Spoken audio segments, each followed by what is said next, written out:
Hello மக்களே, வணக்கம். Welcome back to the channel. இன்னைக்கு பார்த்துட்டிங்க அப்படின்னா நம்ம ஜினியா விதை போட்டிருந்தோம் இல்லையா. ஸோ அதில் வந்துட்டு நம்ம விதை போட்ட டைமில் வந்துட்டு வெயில் ஜாஸ்தி, மழை அப்படி இப்படின்னு மாற்றி மாற்றி இருந்ததுனால அதிலேருந்து ஒரே ஒரு விதை தான் வந்து முளைச்சி வந்திருக்குங்க. ஸோ இங்கே இருக்குது. இது வந்து ஒரு விதை முளைச்சாலுமே நல்ல கலர்ஃபுல்லான செடி பூக்கள் வந்து நமக்கு கிடைக்கும். அதனால் அதை பற்றி நமக்கு கவலையே பட வேண்டாம். ஒரு விதை முளைச்சிட்டாலுமே நமக்கு வந்து சூப்பராக வந்துட்டு நிறைய பூக்கள் பூக்கும். கலர்ஃபுல்லாக இருக்கும் பூக்கள் பார்க்குறதுக்கு. ஸோ கொடி உருளை நல்லா முளைச்சி வந்திருக்கு இல்லையா. இதை கொஞ்சம் மாற்றி வச்சிடலாம். இது வந்து கீரை பேக் தான், 15 9 அந்த சைஸ் தான். இதில் ஏற்கனவே வந்துட்டு மண் தான் அதிகம் இருக்கும். ஸோ போன ஆடிப்பட்டத்துக்கு போட்டோம் இல்லையா, அந்த மண் கலவை இதில் வந்து நம்ம பதியம் வைக்கலாம். ஸோ இந்த கிழங்கு வகைகளுக்கெல்லாம் வந்து மண் தான் அதிகம் தேவைப்படும் இல்லையா. நமக்கு வந்துட்டு கொக்கோபீட்டை விடவும் மண் கலவை வந்து மண் நிறையா இருக்கிற மாதிரியான மண் கலவையில் வந்துட்டு ரொம்ப நல்லாவே வந்துட்டு வளரும் இது. ஸோ இதில் மாற்றி வச்சாச்சு. இது வந்துட்டு சாதா மஞ்சள் தான், நல்ல பெருசாக வேர் விட்டு வளர்ந்துருக்கு. ஸோ இதை வந்துட்டு நம்ம மாற்றி வச்சிடலாம். ஒரு நாளைக்கு ஒரு 2 கிழங்கு அந்த மாதிரி மாற்றி வைக்கும்போது நமக்கு வந்து பெருசாக வந்து சிரமம் அப்படிங்கிறது தெரியாது. இதில் பார்த்துட்டிங்க அப்படின்னா அந்த பவளமல்லியில் பூ பேர் வேறு மறந்துடுச்சு. ஸோ அது வந்துட்டு அதோட பூக்கள் மகிழம் பூ, அதோட செடிகள் வந்துட்டு இப்போ தான் 2 நாற்றுகள் வந்து வளர்ந்துட்டுருக்கு. இதில் வந்துட்டு அந்த கத்திரி செடி இருந்துச்சு, பெருசாக வந்து க்ரோத் இல்லை. அதனால் இதில் வந்து இந்த மஞ்சள் கிழங்கு வந்து வைக்க போகிறோம்.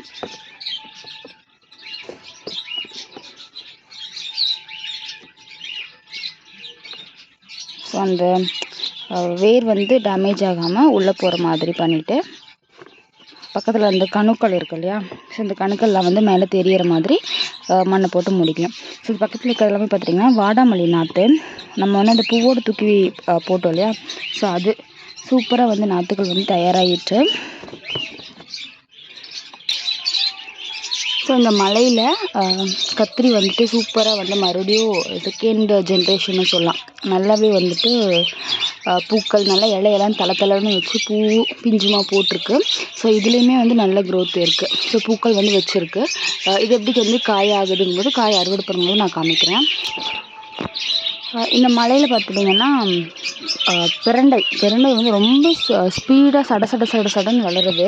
இதெல்லாம் இப்போ வளர்ந்த பிரண்டை. ஸோ சின்ன செடியாக இருந்துச்சு ஒரு தொட்டியில், அது இப்போது அதுவாக வந்து அந்த பந்தலை பிடிச்சி அதுவாக மேலே வளர்ந்துட்டுருக்கு. சூப்பராக வந்துடுச்சு. ஸோ இந்த பக்கம் வந்து இது வந்து சதுர பிரண்டை, நார்மல் பிரண்டை நமக்கு கிடைக்கும் இல்லையா அது. அந்த சைடு உருட்டு பிரண்டை இருக்குது, காமிக்கிறேன்.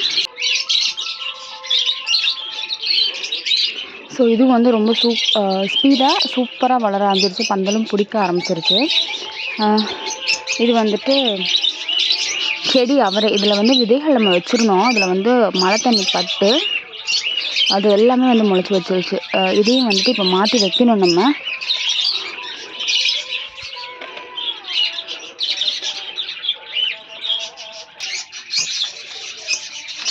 விதைகள் போட்ட எல்லா செடியும் தொட்டிகளுமே வந்து தண்ணி தெளித்து விட்டுறலாம். இது வந்து மழை தண்ணி.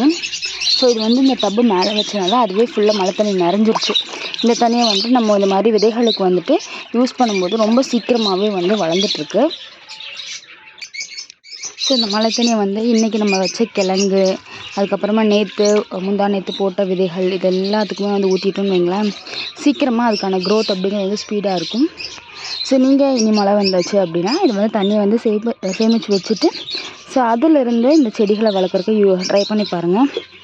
ஸோ இது மஞ்சள் கிழங்கு எப்போவோ இருந்தது, இப்போ வந்து திருத்து வந்திருக்கு. ஸோ இந்த வீடியோ யூஸ்ஃபுல்லாக இருக்கும்னு நினைக்கிறேன். வீடியோ பிடிச்சிருக்கு அப்படின்னா லைக் பண்ணிக்கோங்க. தேங்க்யூ.